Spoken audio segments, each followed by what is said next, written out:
আমি খুবই দুঃখ প্রকাশ করছি। আমি জানতে পেরেছি যে কার্জন হলে দায়িত্ব পালনকালীন এই ডাকসুর ভোট কাভার করতে গিয়ে আমাদের একজন সাংবাদিক বন্ধু তিনি মৃত্যুবরণ করেছেন। আমরা তার আত্মার মাগফিরাত কামনা করি এবং তার শোক সন্তপ্ত পরিবারের প্রতি সমবেদনা জানাই আপনাদের মাধ্যমে। দ্বিতীয়ত হচ্ছে, আমরা আমাদের প্রাণপ্রিয় প্রতিষ্ঠান ঢাকা বিশ্ববিদ্যালয়ের প্রত্যেক ছাত্রছাত্রীকে আমার অন্তরের অন্তঃস্থল থেকে কৃতজ্ঞতা জানাই। তারা কষ্ট করে ভোট দিয়েছেন। বিশেষ করে আমাদের শামসুন্নাহার হলের মেয়েরা যে আনন্দ উৎসবমুখর পরিবেশে এখানে ভোটদান করেছেন, আমি তাদেরকে আপনাদের মাধ্যমে আমার অন্তরের অন্তঃস্থল থেকে কৃতজ্ঞতা এবং শুভেচ্ছা জানাই।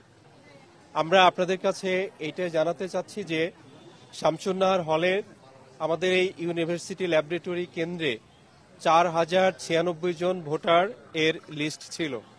তার মধ্যে আমার 3টা 40 পর্যন্ত ভোট কাউন্টিং হয়েছে 63.25% প্রায় 63.25% প্রায়। আপনারা জানেন যে 4টা পর্যন্ত ভোট গ্রহণ প্রক্রিয়া আছে। আমাদের কোনো বন্ধু মানে ফ্রেন্ড, ছোট বোন, তারা হয়তো এখনো ভোট কেন্দ্রে থাকতে পারেন।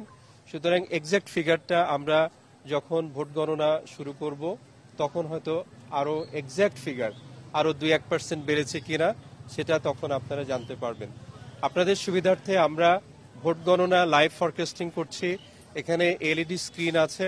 আপনারা আপনাদের মাধ্যমে আমরা আমাদের যারা এই ভোট গ্রহণ উৎসবে পরিণত করেছেন তাদের কাছে এই নিউজগুলো পৌঁছিয়ে দেবেন। কারণটা হচ্ছে, আপনার মাধ্যমে সকলকে জানাতে চাচ্ছি, আপনাদের মধ্য থেকে কোনো না কোনো বন্ধু সাংবাদিক তারা এসেছিলেন একদম 7:15 থেকে 7:30টার মধ্যে, যারা কিনা আমাদের প্রত্যেকটা ব্যালট বাক্স ওপেন করে আপনাদের সামনে লাইভ ক্যামেরায় দেখিয়েছি। সুতরাং সাংবাদিকরা আমাদের থেকে 7:30 থেকে আছেন, এখন পর্যন্ত আছেন।